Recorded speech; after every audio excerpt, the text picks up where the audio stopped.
AEW disciplinary committee posted this, and he said, okay, somebody fill me in. And shout out TT Dub, by the way, and shout out Dis. So AEW disciplinary committee said, okay, someone fill me in on the AEW WrestleTalk thing. I see a bunch of AEW fans coping, saying WrestleTalk aren't covering AEW anymore and canceling subs. But it looks like they just stopped reviewing Dynamite. So I quote tweeted this, and I was like, they quit reviewing Dynamite because of low viewership on their reviews. And whenever they were actually critical, the sickos jumped all over them. It just ain't worth it, and I don't blame them. Here's the other thing, okay? Sickos came under my post here, not a whole bunch, but a couple were like, Ollie Davis said that Punk is a better champion than Hangman, and that's just purely bias, obviously, and all this shit. And it's like, what are you talking about? First off, that's a subjective opinion, who is a better champion.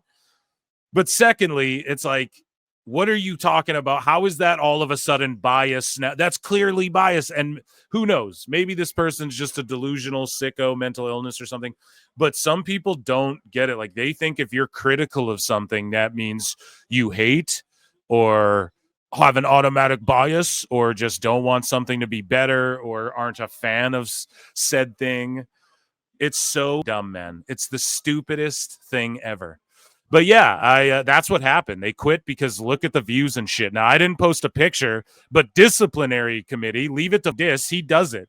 He responds and goes, because like I'm subscribed to WrestleTalk and shit. I used to watch them all the time, you know, so I see like what's going on, what they post and stuff. But Dis looks it up. He goes, yep, I was just about to post this. I looked it up, about 11K. So he quote tweets me and just concurs and posts proof, you know, so high five Dis. And goes, about 11K weekly views, except for the one where they talked about EO and tripled the number.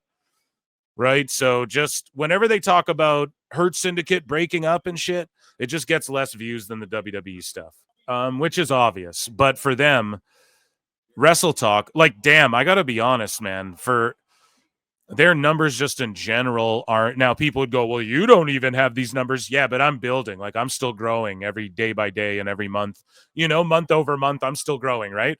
I'm new, right? I'm 2 years deep. WrestleTalk, it's like, damn, I didn't realize 10K on a Ricochet on a stream. Like, overall, that's after 2 months after they streamed it. And like, they used to get more than that, I feel like even this one, CM Punk, will he sell his soul 22K views, you know? And then this EO Sky one, 36K views. But then, like, you know, you're talking about MJF, 12K, John Moxley, 14K. The numbers don't lie. And to think that, so here's what people got to understand. And there's a great video I should almost just watch with you guys that is focused on UFC and MMA and piracy. And they don't focus on WWE, but the same applies to pro wrestling. Because let's be honest, a lot of people are just going on sites and watching wrestling too. And that's a huge problem in MMA. And that's why WWE moved away from pay-per-views. They realized, well, if we put it on streaming, because this video that I'm talking about, and it's more focused on MMA, but maybe we'll watch it one day on the show. Maybe I'll bring it up soon. We'll EFAP it or something. This video just highlights how there's studies proven, multiple studies that prove like people who pirate shit will buy stuff. They will go get Peacock and watch shit on Peacock. They will watch shit on Max if you reasonably price a lot of shit or if there's interest in it and stuff like that. And it would be interesting to like, I don't know how it compares to pro wrestling, but the way even just lowering the prices of pay-per-views, like people who pirate shit will buy cheaper pay-per-views and stuff like that. It's just everyone's gouging now. And when everyone's gouging, nobody's going to. So AEW is sort of gouging in a lot of ways where, oh, it's on Max, but our pay-per-views aren't on there, but you can spend $50 on Amazon for the pay-per-view or whatever. You know, it's just silly. And I would love to see the numbers on how streaming and pay-per-view buys. I would love to see the same video, but done about pro wrestling. So maybe we'll EFAP it, tag the guy who made it, and encourage, we can make some noise and get somebody in his comments to let the motherfucker know, hey, do this for pro wrestling too, and let us know, because it'd be interesting. Anyways, yeah, so Dis did the work there. Shout him out for doing that, and I appreciate that. So Colt Cabana couldn't, like, this is a really cringe tweet, man. All they did was model the mask off of Excalibur's mask. Okay, and I'm not shitting on it. I think it's Okay, listen, there's a lot of people who were just like, oh, they didn't even mention AEW. They didn't even, yeah, they were never going to do that. They were never going to do that. They don't know what AEW is. Oh, the director does because his brother's Colt Cabana. Sweet. He can't just sneak AEW shit. What it is that they go, we need a reference for a lucha mask. There was an original sketch as well where Chris wasn't wearing a mask and the guy wearing the Excalibur mask was wearing this other mask. Okay. And then the people who wrote the show went, oh, we need 2 lucha masks. It's funnier if they're both wearing masks. So then the Colt Cabana's brother was like, we need another lucha mask. And Colt Cabana goes, yeah, you could do Excalibur. It would be funny if you did Excalibur's. Like, he just pitched it to his brother. It made it in the show. That's amazing for AEW. That's sweet. They can go, but then for Colt to be like, oh, a Family Guy AEW crossover. It's like, I don't know about that, man. It's like, here, I'll give you a perfect example. Our guy, Travis Heckle, he will sneak neckbeards into his fucking thumbnails. Neckbeards goes, this is awesome and hilarious. How cool is this? He doesn't go, oh my God, a Toonie Talk crossover with Jim Cornette official experience podcast. You know what I mean? Like, he just goes, how cool is, look at this. This is hilarious, right? So the way Colt is, he tweets out, he goes, it was so cool so I get why people are jumping on him, but also, yeah, like they should be hyped about it. You know, that's cool. That is cool as fuck for Excalibur. He was in an episode of Family Guy, goddammit, like his mask was. That's really cool. Honestly, it is. That being said, the way Colt is like, it was so cool for Family Guy to recognize me as an AEW wrestler. Where did they do that? Where did they do that? Because your brother was like, hey, my brother's a wrestler, and so he has an idea for the design of a mask. We should use this one.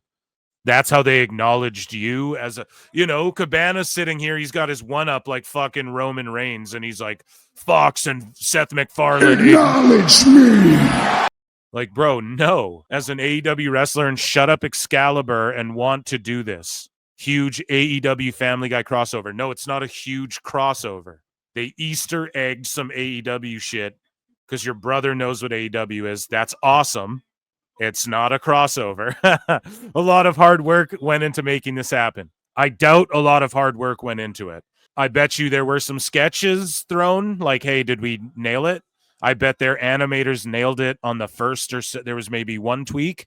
I bet there was a contract that needed to be signed. Hey, we're going to do this and you're not going to sue us and go, you used my likeness and all that. Like, I'm sure Excalibur had to get on the phone with someone. I'm sure there was some work. There was some hard work for a mail guy or like a desk lady who fucking had to email all this shit over and get the digital signatures and shit. You know what I'm saying? I could see that. But yeah, I don't know. It just seems like, again, another victory lap taken too far. Like, it doesn't need to be taken that fucking far. And I guess maybe Family Guy retweeted Colt or something, and is that why he's saying, oh, it's so cool for Family Guy and Fox to recognize me as an AEW wrestler? That is so cringe. That's so cringe, bro. Moving along. So AEW taking a big W here. I'm actually going to give them a pat on the back for this one. So as reported by Sun Times, AEW is bringing a residency to Chicago. Now, they've ran Chicago. They've tapped this city out when it comes to AEW. They really have ran them dry and tired. That being said, I like and encourage them to do residencies. I've said they should do residencies in the UK and then go to Australia and do a residency and run small shows all around and build your market in these places. Do a residency in Japan. Why not? Why not do these things, man? And they're starting in America. I mean, I don't know if this is the best place to start. Chicago, just a city that is an awesome wrestling town, but AEW's just slapped them in the face so many times. I don't know how big these shows are going to be, but yeah, smaller venues, residencies, more of this. Dynamite Collision. And this is saving them money. And I'm going to tell you guys something. Go and listen to Eric Bischoff, K100, and the way he describes the deal with AEW. Now, again, I'd love to have Bischoff on. Like, I suck at explaining this shit as good as Bischoff. Basically, what was said on K100, and I got a DM about it before. Yeah, so basically what Bischoff said, from a good good source that he heard that AEW's $185 million per deal TV deal is not what it sounds like. He said that he was told that it's their entire overall budget is $185 million, including production and marketing. So when you consider the salaries, the rental costs of arenas, they have to be losing a fortune. And when they start deciding we're going to do smaller buildings and residencies, that could be a big sign of that, no? And so I asked back, I was like, so WBD's in control of their budget? And then I was told, no, AEW are in control, but the overall grand scheme, it basically means AEW got absolutely fucked with their new deal, and Tony has to be personally covering losses that AEW's taking. So I don't know. Go listen to Eric Bischoff on fucking K100 about this. Now, I'm not boo-booing on the residency. They should have been doing this a long fucking time ago, and I've been yelling about it forever, and they should do one in the UK. And do one in Japan, and do one in China if you want to fucking make fans there. Do one in Canada. Do one in other big cities. Do these residencies, film a bunch of TV. Just film a few weeks. No one needs to see this shit live. Fuck you doing, you know? And just build it back, man. Well, maybe. I think if they started to tape AEW, I think you would see Dynamite do Collision numbers. I think a bunch of the sickos would just look up the spoilers and not actually go through with watching the show. AEW signs productivity drink sponsor, contract details revealed. So, Woo Energy is no longer the drink, and they are going to have not only the AEW logo on the canvas that the sickos flipped up on. Oh, look, AEW logo on the canvas. It's awesome. But they're crying about WWE. Now they're going to have not a sports drink, not an energy drink, but a productivity drink sponsor, okay? And it's going to be on their turnbuckles and their mats and shit like that, just like Prime. And all the sickos aren't going to say shit about it. And I know you sickos are listening on X, and you guys know you're not going to say shit about it. So this stuff is called iDrink with a Q. So like iPhone, but iDrink with a Q. You know, iDrink content will exclusively air on the TNT and TBS television networks as part of the weekly AEW Collision broadcast. It's a deal. Co-presenting sponsor for international pay-per-view events. AEW, so listen to this, weekly live TV viewership with 97 million subscribers. AEW 2.2 million per live television broadcast. Guys, look at this. Where are they getting let's read this. Goes down. Here's the numbers this iDrink broke down, okay?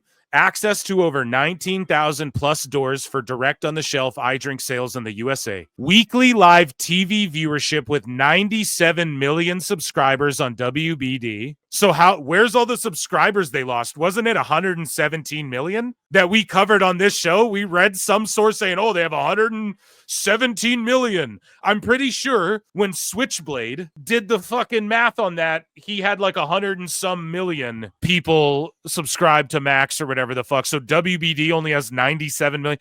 Whoa, this is what I'm talking about. Where's the numbers? So iDrink came up with this?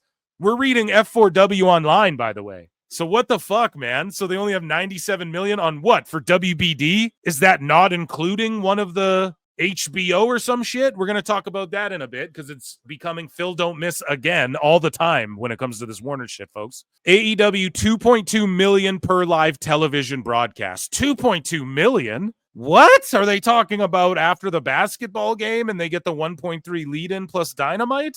2.2 million? How is there 97 million subscribers? We thought there was like 117 million subscribers or whatever, but they have 2.2 million per live television. Where the fuck does that happen? When did that happen, chat? Co-presenting sponsor. So this drink is going to co-present the pay-per-view events, just like Prime. Use of AEW WBD in-house production teams for digital signage, merchandise material. Wow. Get ready for that to flop. Product. What are you going to get? A guy, he's going to come out dressed up like a iDrink bottle? Product placement and graphics designed for use by iDrink C-store partners. Access to 220 contract wrestlers with over 137 million followers. And this is where the game gets fucked up with this whole followers bullshit. If you add all 220 contracted AEW wrestlers, they have 137 million followers. But how many of those 137 million followers are unique? How many of them are just following all of the wrestlers that are contracted? I follow 3.1K people. I follow every wrestler pretty much, right? Personally, I'm talking about me, Phil Marks. I follow every wrestler on my Pro Wrestle Times account, even indie wrestlers with fucking 200 followers. Combined, they have 137 million. If you go, 1 million plus 500,000 plus 2 million plus, they don't have 137 million unique followers. And Hollywood gets this wrong all the time too. They're actually retarded when it comes to this stuff. Okay. But anyways, match and like the impressions shit. And I'll put over my own impressions. It's a gauge. We want to bring up Nielsen, eyebrow, fucking let's talk Nielsen then. People want to talk about, look at the views this got and its impressions on a post. Okay, but that's if someone who hates my guts and doesn't even read my shit or doesn't even follow me scrolls past my shit. That's an impression, right? That's how this shit counts. So, this whole the internet numbers are wonky. We talked about it the other show with Rumble too. The math don't math. It's Steiner maths all the time. Anyways, though, match sponsorship, product placement at announcer's desk and announcer voiceovers with lower third graphics. So Prime, are you going to have a hydration station? I drink logo inclusion. So why'd they drop Woo Energy right away? Keep Ric Flair hired. And then they're like, we're going to go, fuck your mushroom drink. We're going to go with this performance drink, or what are they calling it? A productivity drink. It's not an energy drink, but Tony Khan has one with every double shot espresso, Starbucks, and fucking soda water he has in the morning. Yeah, I drink logo inclusion and partner section of AEW's website. So it seems like maybe AEW might be invested in this drink to some degree. But they're absolutely fucking around with these numbers, bro. That's without question. Because you know what they say, dude. It's AEW.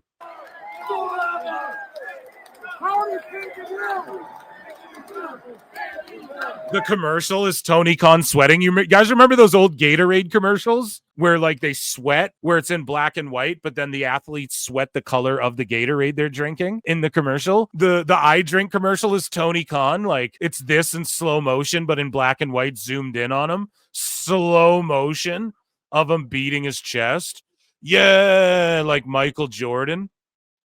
When you put it all on the line, I drink. When you're the CEO, GM, creative director, writer, and COO of AEW, and you need to be productive, take 2 Adderalls, a quadruple shot of Starbucks espresso, 2 soda waters, and a fucking eye drink, and you can be like Tony Khan forever. There you go, guys. I just made the ad for you. So another 4-way eliminator. We learned the other 2 opponents. Ridiculousness. Colt Cabana and Family Guy. We covered that. So AEW announces partnership with iDrink. Logo will be featured in the ring and on TV. And so Neckbeard says, remember, folks, ads in WWE ring, ads in AEW ring. This thing looks like a seltzer. This thing looks like a White Claw, this iDrink. No wonder Tony Khan likes it. White Claw. White Claw's the best because it's like alcohol mixed with soda water. It's really, truly great. So Sammy GR435952219 has this to say. What the fuck? What type of setup is this? And it's a shot of an AEW show. Let's look. I think what's mostly cringe is Tony. Oh yeah, this is why I'm not hating on the setup. Because if you've been to a Dynamite, the reason there's so much space, you guys want to know why? Is because they don't fill up. Like once you get to the 7, 8, 9, 10 rows, and I've been to shows like that where I've had the whole row to myself, me and my wife, a whole like 7 rows back from the front, just to ourselves, because those don't sell and people just start buying the cheaper tickets anyways. Because again, man, you got to understand, like it's just not the hottest commodity, okay, right now. Although some of these ladies are getting big pops, which I'm happy for them for. However, this is in here because we have more Tony Khan Cringe. Tony! It is so great to be here tonight for AEW! Yeah! Let's go, Stockton! I have to ask, how many of you great fans here tonight have been to AEW before? Okay, who's here tonight for the first time ever? Yeah! The whole crowd. Who's here for the first time ever? The whole crowd. That's very cool. Happy birthday to your dad, sir. Let's go. Everybody, thank you for being here tonight. We're about to have a great time. We are going to shoot AEW Collision. You're all here tonight in Stockton on a Thursday. Yes. But, oh, he's about to do Timecop. Hold on. It's a Thursday, but we're filming Collision, which is going to air on Saturday, and it'll be a lot like my favorite movie, Timecop. On a Thursday. Yet this Saturday at 8 p.m., just 2 days from now, you're also going to be on TNT. You'll be on the show, you'll be in the crowd, you'll be on TNT. Timecop! 2 places at one Saturday. It's a lot like my favorite movie. Tony, oh my God. See, or is this the OG? So this isn't a recent Collision Dynamite. This is just the OG clip or what, isn't it? Listen, I'm glad we can do a throwback. Here's the problem. When he says to them, is it your first time here? And they all chill, or they all cheer rather. And then he doesn't realize most of them are here for the first time, according to them. So then I'm going to like drop a one-liner and expect them all to know what my favorite movie is. You guys get what I'm saying? There's an art to playing the crowd. So when they all cheered when he said, is it your first time here?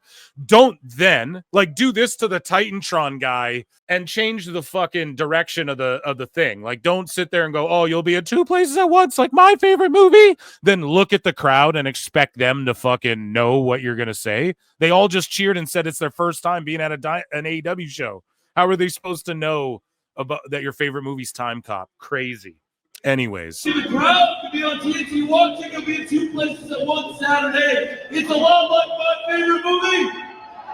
Yeah, in chat, Dunn did what now? Well, it's an old Timecop clip, but it's new. So it's just like Timecop, which means it's also old Timecop because it's new Timecop. Timecop, very good. Very good. It's a very intellectual wrestling crowd here in Stockton tonight. We're going to have a great time. We're about to start shooting. We have some of the biggest stars in wrestling coming out right now. Stockton, let's go! Let's go! A very intellectual wrestling crowd tonight. Jesus Christ.